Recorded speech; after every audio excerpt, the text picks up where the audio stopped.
질문 기회 주셔서 감사합니다. 헤럴드 경제 서영상 기자입니다. 대통령님은 과거 후보 시절 상속 과정에서 세금 때문에 집 팔고 떠나는 일 없겠다 하면서 상속세 완화를 시사하신 바 있습니다. 네. 최근 고령화가 심화되며 상속 증여세는 국민 누구나의 관심인데요. 이 상속 증여세와 관련해서 대통령님의 입장 궁금합니다. 네. 그거는 뭐 저는 입장 변화된 건 없어요. 일반적 상속세율을 낮추는 건 저는 동의할 수 없다. 다만 공제, 그러니까 수도권, 특히 서울이죠. 서울에 집값이 많이 올랐는데 뭐 어쨌든 아주 오래전에 설정한 그 28년 전인가 뭐 그렇다고 해요. 그때 배우자 공제 5억이든가 그다음에 일괄 공제 5억, 그래서 10억이 넘어가면 세금을 내야 되는데 어느 날 집주인이 사망하고 그 가족들이 배우자와 자식들이 남았는데 그 집이 10억이 넘으면 이제 남는 부분에 대해서 30-40% 세금을 내야 되잖아요. 돈이 없으니까 집 팔고 떠나야 되는데 너무 잔인하다 하는 게 제 생각이고요.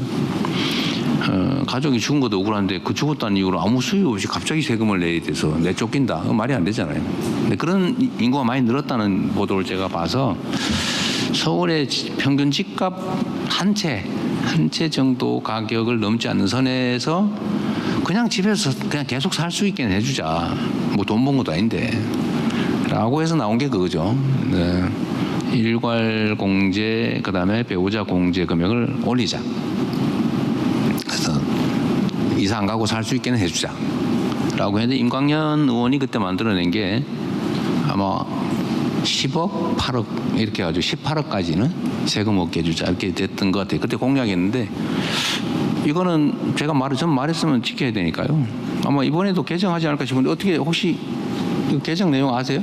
이번에 하는 김에 상속세법도 이거는 고쳐야 되는데. 네.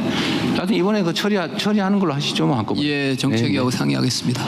네, 그거 잘 지적해 주셨습니다. 제가 잊어버리고 있었는데, 네, 그렇게 하도록 할게요. 말한 대로. 네. 네, 이번에 오른쪽 여성이 하시죠. 네 여기 외신이신 네. 그래 하십시오, 그냥 뭐. 네. 미국 ABC 뉴스 조주 기자입니다. 시간을 위해서 제가 그냥 한국어로 할게요. 영어로 해도 될까요? 영어로 하세요. 네. So in line with your pragmatic policies, you've recently appointed JYP from JYP Entertainment. I'm sure he'll do a really good job. He's not afraid of opening doors. But is this a signal that your government is going to take a more active role in promoting Korean culture abroad? But then there's also concern that you need to draw a line if you want to preserve creative freedom. So what is your policies or what's your thought on drawing the line between creative freedom and helping out? 네, 대통령님께서 그 실용 외교 기조에 따라서 최근에 박진영 대중문화 장관직에 임명을 하셨습니다. 그래서 잘 하신 결정이라고 생각을 하고 특히나 JYP는 문을 여는 것에 대해서는 두려움이 없는 사람으로 알고 있습니다. 그래서 이러한 결정이 한국 문화를 해외에 더 적극적으로 홍보하겠다는 신호인 것인지 여쭙고 싶습니다. 특히나 또 문화 산업에 있어서 정부의 지원을 어디까지 할 것인지에 대한 선을 긋는 것이 중요하다는 그런 일각의 지적도 있습니다. 그래서 창의성을 키우는 것과 또 정부가 나서는 것에 대해서 어떠한 생각을 가지고 계신지 여쭙겠습니다. 네. 제가 새로운 정부의 산업 경제 정책을 이제 자주 얘기했는데 그 중에 핵심 중에 하나가 문화산업을 키우는 겁니다. 문화산업. 그래서 제가 장관도 지금 최희영 장관을 현장에 계시던 분을 모셔왔더니 우리 문화예술인들이 예술인들의 영혼을 모욕했다 막 이렇게 얘기를 해요. 문화예술은 돈벌이가 주가 아니다. 뭐 그런 얘기예요. 저도 그 점은 이해하죠. 박진영 씨는 대중문화 교류위원장이라는 직함을 가지고 있고 기존에 있던 문화예술 창달을 위한 문화예술위원회 이런 건 별도로 실제로 계속 활동할 겁니다. 순수예술, 창작활동, 문화예술인에 대한 지원은 대폭 확대할 거고요. 이번에 확대했고요. 다만 이거를 산업화해서 그 세계로 진출하는 문제는 또 다른 문제죠. 마침 대한민국이 가지고 있는 여러 장점들이 있는데 그 중에 하나가 저는 문화 역량이라고 생각합니다. 그 김구 선생이 얘기했던 거죠. 그리고 대한민국 국민들의 문화 역량은 제가 그 책을 잊어버렸는데 옛날 그 수천 년 전 중국 역사서에 나오죠.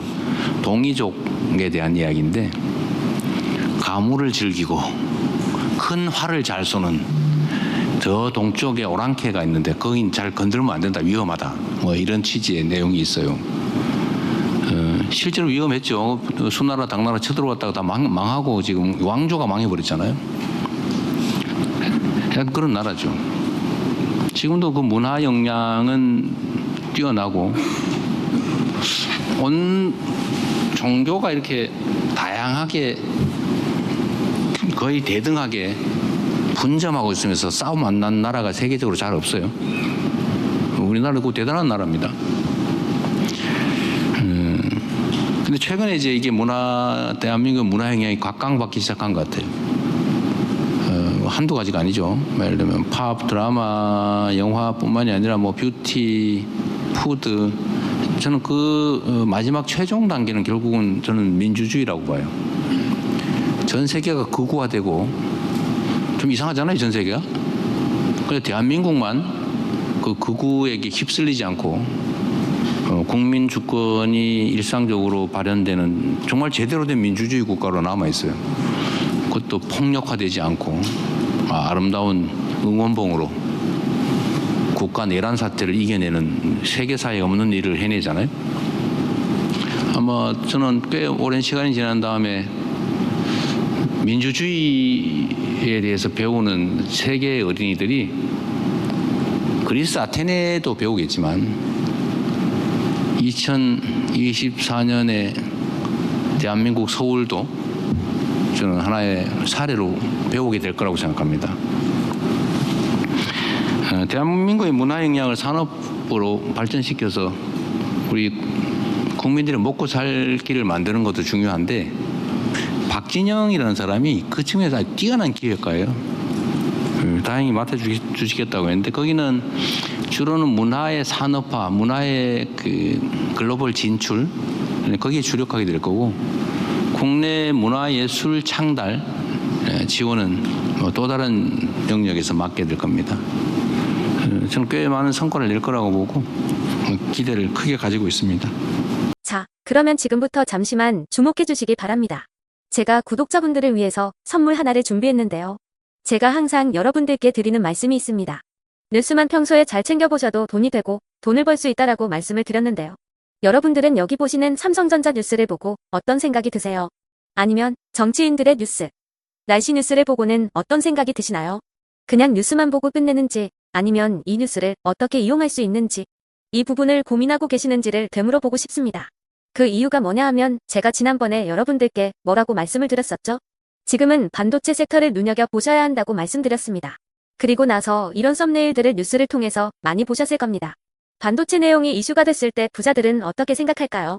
반도체 관련주들은 뭐가 있는지, 어떤 종목이 가장 좋은지, 어디에 투자해야 돈이 몰리는지 자연스럽게 생각한다고 제가 말씀을 드렸죠. 그 이유가 뭐냐 하면 부자들이 봤을 때는 이슈가 곧 돈으로 이어지고 그 이슈가 나에게 돈을 벌어준다는 경험적 확신이 있기 때문에 부자들은 항상 이런 사회적 이슈를 관심 있게 챙겨본다고 제가 말씀을 드렸습니다. 이번에도 마찬가지인데요.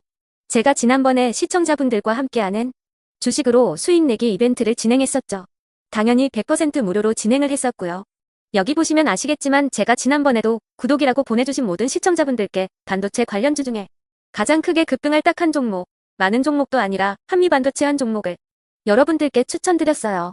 그러면서 여기 나와 있는 대로 정확히 얼마에 매수해야 하는지, 그리고 수익률이 어느 정도 나왔을 때 팔아야 하는지를 이런 부분들까지 여러분들에게 정확히 알려드렸었는데 지금 실제로 어떻게 되었다? 오른쪽을 보시면 아시겠지만 제가 지난번 문자 발송으로 이 한미반도체를 소개해드리고 나서 실제로 이렇게 5배 이상 어마무시한 상승이 나왔습니다. 100만 원만 투자를 했어도 무려 500만 원이 넘는 수익금이 생긴 거죠. 그래서 당시에도 굉장히 많은 분들이 제가 드린 이 한미 반도체로 수익을 내실 수가 있으셨을 텐데요. 또 최근에도 두산 에너빌리티라는 종목을 소개해드리고 2배가 넘는 상승이 나와주었습니다. 다시 한번 축하드린다고 말씀을 드리겠고 이번에도 마찬가지입니다.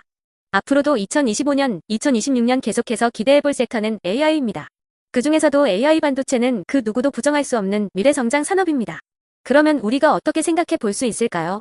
AI 반도체 종목 중에 앞으로 크게 대장 역할을 하면서 10배 이상 급등할 수 있는 템베거 종목을 지금부터 열심히 추적해야 한다는 겁니다. 큰 돈을 투자하지 않더라도 월급의 일부분 아주 소액이라도 이 종목을 모아가야 수백 %의 수익률을 손에 쥘 수 있는 것이죠. 지금 여러분이 보고 계시는 이 유튜브 또한 AI 반도체와 아주 밀접한 연관이 있고 반도체야말로 대한민국의 핵심 산업으로 앞으로 더더욱 시장은 성장할 수밖에 없습니다. 또한 현재 이재명 정부는 코스피 5천을 공약으로 상법 개정까지 단행하면서 우리 주식시장을 살리려고 많은 노력을 다하고 있습니다.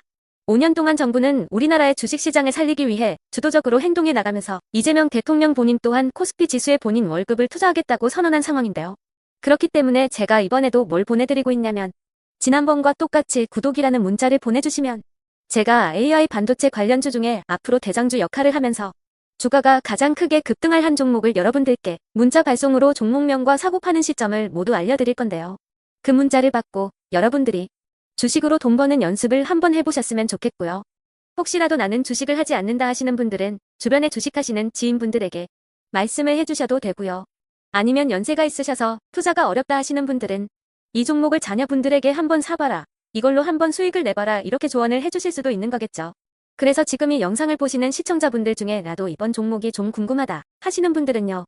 누구나 상관없이 그리고 어느 시간대나 상관없이 부담 없이 010-2250-0333번으로 구독이라는 문자 보내주시면 제가 이번에도 똑같이 무료 추천 급등주 문자를 보내드리겠습니다. 이해되시겠죠? 제 번호 010-2250-0333번으로 구독이라는 문자 보내주시면 여러분들이 직접 이슈를 통해서 돈 버는 연습을 해보실 수가 있는 거고 제가 돈을 받는 것도 아니고 투자를 대신해 드리는 것도 아니기 때문에 부담 없이 신청해 주시면 되는 겁니다. 그리고 수익이 나면 저는 다른 것은 하나도 바라지 않습니다. 제 채널에 구독, 좋아요 한 번씩만 눌러주시라. 이렇게 다시 한번 말씀을 드리겠습니다.